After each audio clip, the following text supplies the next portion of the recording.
ભાવનગર જિલ્લામાં પ્રથમ વરસાદે જળબંબાકાર જેવી સ્થિતિ જોવા મળી। વીટીવી ન્યૂઝની ટીમનો ભાવનગરથી ગ્રાઉન્ડ ઝીરો રિપોર્ટ કે જ્યાં નવાગામ નજીક નદીના પાણી રસ્તા પર ફરી વળ્યા છે।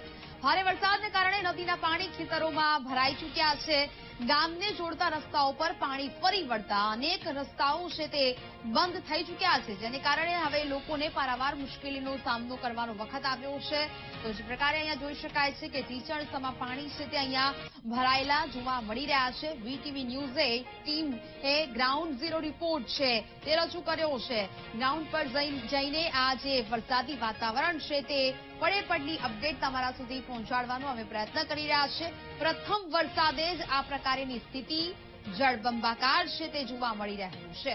ભાવનગર જિલ્લાના દ્રશ્યો કે જ્યાં પ્રથમ વરસાદ બાદ જ જળબંબાકારની સ્થિતિ અહીંયા જોવા મળી રહી છે। નવાગામમાં રસ્તાઓ પર પાણી ફરી વળ્યા છે।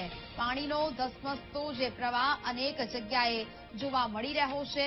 ભારે વરસાદને કારણે નદીના પાણી ખેતરોમાં પણ ભરાઈ ગયા છે। આ દ્રશ્યો અમે આપને બતાવી રહ્યા છીએ કે જ્યાં આ પ્રકારે જળબંબાકારની સ્થિતિ ઉદ્ભવી છે। ખેતરોમાં પણ જાણે પાણી ભરાઈ ગયા હોય તે પ્રકારેનું અહીંયા સ્થિતિ છે તે ઉદ્ભવી છે।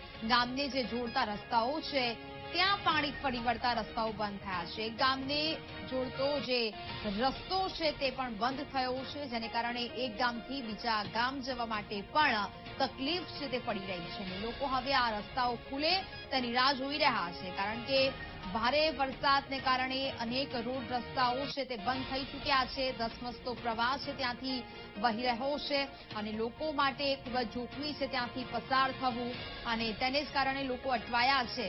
હાલ તો જે રોડ રસ્તાઓ છે ત્યાં પાણી ફરી વળવાને કારણે ગામને જોડતા રસ્તાઓ બંધ હાલતમાં જોવા મળી રહ્યા છે। સંવાદદાતા શુભમ વધુ વિગતો સાથે લાઈવ જોડાયા છે। શુભમ, ભાવનગર જિલ્લામાં પ્રથમ વરસાદે જળબંબાકારની સ્થિતિ છે, શું દ્રશ્યો ત્યાંથી સામે આવી રહ્યા છે?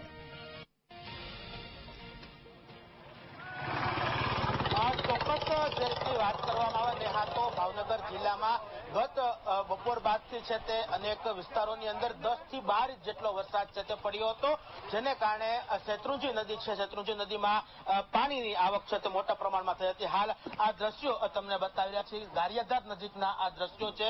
શેત્રુંજી નદીમાં ભારે પાણી આવવાને કારણે જે ક્રોઝવે છે, ક્રોઝવે ઉપરથી હાલ પાણી છે તે પસાર થઈ રહ્યો છે। જે રીતના દ્રશ્યો તમને બતાવવાનો પ્રયત્ન કરશું કે જે શેત્રુંજી નદીમાં અચાનક પૂર આવ્યું તેને કારણે એક ખાલી પડેલી બસ છે તે પણ જે છે તે આ પાણીના જે કહી શકાય કે વહેણની સાથે છે તે અહીં તણાઈ અને આવી હતી। ખાસ કરીને 6 જેટલા લોકોનો રેસ્ક્યુ પણ છે તે આ જગ્યા ઉપરથી ગઈકાલે કરવામાં આવ્યો હતો। હજુ પણ જે કહી શકાય કે વરસાદના પૂર્ણ થયા બંધ થયાને કલાકો વીતી ગયા છે, છતાં પણ અહીં પાણી જે છે તે હજી ઓસરવાનું નામ નથી લઈ રહ્યું। લોકો જે છે તે બંને સાઈડ છે તે ઉભા છે। ખાસ કરીને 108 સહિતની એમ્બ્યુલન્સ પણ છે તે આ ટ્રાફિકમાં હાલ ફસાય છે। જે રીતના દ્રશ્યો બતાવી રહ્યા છે કે લોકો ક્રોઝવે પાર કરતા પણ હાલ ડરી રહ્યા છે। તેમની સાથે સીધી વાત કરવાનો પ્રયત્ન કરશું। જે રીતના દ્રશ્યો બતાવી રહ્યા છે કે લોકો જે ક્રોઝવે ઉપર પાણી આવી જવાના કારણે લોકોને હાલાકી છે તે હાલ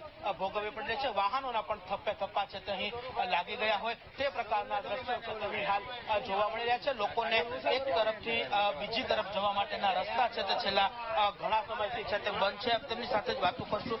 શું કહેશો, કેટલા સમયથી પાણી ભર્યું? પાણી કાલના લગભગ અંદાજે 3 વાગ્યાનું પાણી આવી ગયું હતું, અને અંદાજે લગભગ અહીંથી તમારા જે પીપા અહીંથી 1.5 કિલોમીટર જેટલું થાય, એટલે 1.5 કિલોમીટર અંદર પાણી પણ હતું અને બહુ હાલાકી હતી। ત્યાર પછી રેસ્ક્યુ કર્યો, જેસીબી લાવ્યા સામેના કાંઠેથી લુવારા સાઈડથી, અને 6 વ્યક્તિ જે બસમાં ફસાણા હતા એમને રેસ્ક્યુ કરી અને બચાવી લેવામાં આવ્યા છે 6 ને।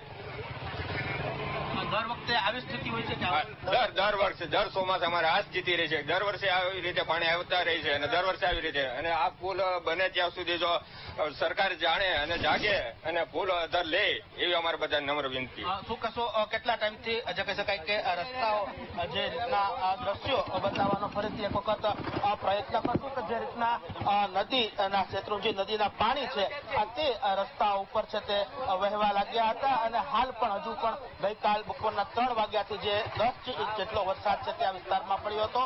તે આ વિસ્તારમાં 10 ઇંચ જેટલો વરસાદ પડતા હાલ રસ્તાઓ ઉપર છે તે હાલ પાણી છે તે પસાર થઈ રહ્યા છે. લોકો પોતાના જીવના જોખમે છે તે રસ્તો પસાર કરતા હોય તે પ્રકારના દ્રશ્યો છે તે સામે આવી રહ્યા છે. ન માત્ર રસ્તો પરંતુ ખેતર છે, આ ખેતરો પણ છે તે હાલ પાણીમાં છે તે ગરકાવ થયા હોય તે પ્રકારના દ્રશ્યો છે તે અહીં હાલ સામે આવી રહ્યા છે. લોકો વાહન ચલાવતા ડરી રહ્યા છે, કારણે સામેના રસ્તે જે કહી શકાય કે એમ્બ્યુલન્સ સહિતના વાહનો છે તે પણ અહીં ફસાયા છે. આપણી સાથે જે અન્ય જે લોકો છે તેમની સાથે વાત કરવાનો જે પણ પ્રયત્ન કરશું. શું કહેશો, કેટલા સમયથી આ રસ્તો બંધ છે, કેવી તકલીફો પડે છે? ઘણા સમયથી બંધ છે. કેટલા સમયથી કેટલું પાણી હતું પેલા અહીંયા? પાણી તો બહુ ઝાઝું હતું અહીંયા. કેટલું વાહન તણાણા એવી કોઈ સ્થિતિ હતી? હા, બસ તણાણી 7 જણા બેઠા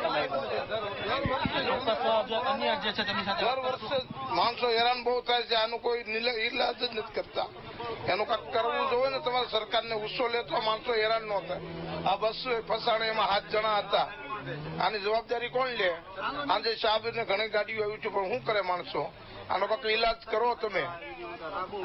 જે રીતના દ્રશ્યો ફરીથી બતાવવાનો પ્રયત્ન કરશું. લોકો પાણીમાં ગોઠણડૂબ પાણીમાંથી છે તે વાહન લઈ અને પસાર થતા હોય તે પ્રકારના દ્રશ્યો છે તે અહીં સામે આવી રહ્યા છે. ગઈકાલે પાણીના વેણમાં એક બસ પણ તણાણી હતી, જેમાં 6 જેટલા લોકો હોવાનું પણ સ્થાનિક લોકો છે તે હાલ કહી રહ્યા છે. ને તમામ લોકોનું સ્થાનિક પ્રશાસન અને સ્થાનિક લોકો દ્વારા રેસ્ક્યુ છે તે કરી લેવામાં આવ્યું હતું. પરંતુ હાલ જે સ્થિતિની વાત કરવામાં આવે કે શેત્રુંજી નદીની અંદર જે ગઈકાલે 10 ઇંચ જેટલા વરસાદને કારણે જે ઘોડાપુર જેવી સ્થિતિ સર્જાણી હતી અને જેને કારણે હાલ શેત્રુંજી નદીના અનેક વિસ્તારો છે તે આ વિસ્તારોની અંદર હજુ પણ જળબંબાકાર જેવી સ્થિતિ છે તે અહીં હાલ જોવા મળી રહી છે. જી નેહા. બિલકુલ શુભમ, વિગતો સાથે જોડાયા તે બદલ આપનો આભાર. એટલે કે આ પ્રકારના દ્રશ્યો અહીંયા જોવા મળી રહ્યા છે. અવરજવર માટેના રસ્તાઓ પણ બંધ થઈ ગયા છે, તેથી બંને સાઈડ રસ્તો પસાર કરવા માટે લોકોની ભીડ છે તે જોવા મળી રહી છે.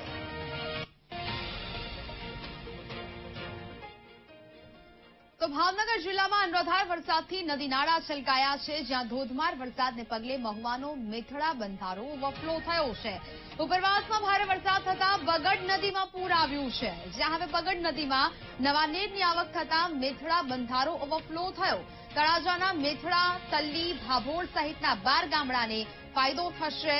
જે પ્રકારે હવે મેઘો મહેરબાન થયો છે અને તેના જ કારણે હવે ઉપરવાસમાં ભારે વરસાદ છે તે જોવા મળી રહ્યો છે. અનેક ડેમ છે તે ઓવરફ્લો થયા છે, જેથી ખેડૂતોમાં પણ એક બાજુ ખુશીનો માહોલ જોવા મળી રહ્યો છે. તળાજાના મેથડા, તલ્લી, ભાભોર સહિતના 12 ગામડાઓને તેને કારણે સીધો જ ફાયદો થશે. ભાવનગર જિલ્લાના આ દ્રશ્યો, અનરાધાર વરસાદથી અનેક નદી નાળા છલકાયા છે. ધોધમાર વરસાદને પગલે મહુવાનો મેથડા બંધારો છે તે ઓવરફ્લો થયો છે. ઉપરવાસમાં ભારે વરસાદ થતા બગડ નદીમાં પૂર આવ્યું છે. બગડ નદીમાં નવા નીર આવતા હવે મેથડા બંધારો ઓવરફ્લો થયો છે. આ નવા નીરને લોકોએ વધાવી લીધા છે અને લોકોમાં ખુશીનો માહોલ પણ જોવા મળી રહ્યો છે.